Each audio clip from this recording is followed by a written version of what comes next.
বিপ্লব তখনই সফল হয় যখন সংগঠন থাকে।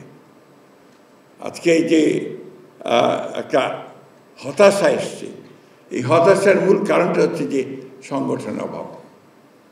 বিপ্লবী সংগঠন যদি না থাকে তাহলে বিপ্লব হয় বলে আমার অন্তত মনে হয় না। আপনারা আমার যে অনেক ভালো বলবেন, অনেক তাত্ত্বিক আছেন এখানে, এটা হচ্ছে মূল কথাটা।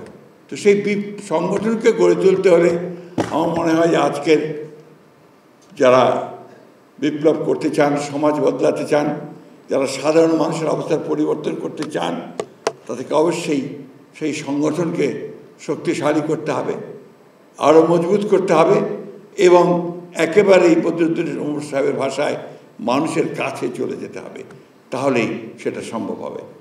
আমি তার ভক্ত বহু আগে থেকেই।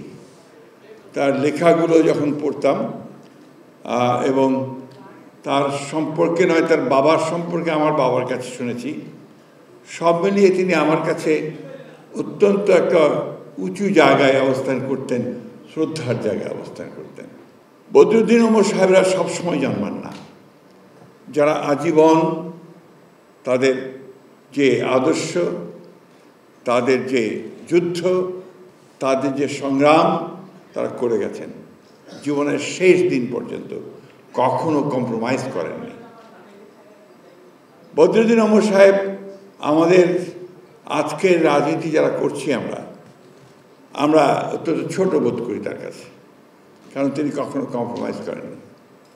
আর যারা নতুন প্রজন্মের, তারা বদরুদ্দীন ওমর সাহেবের কাছ থেকে কতটুকু নিতে পারছে বা পেরেছে সেটা আমার ঠিক জানা নেই।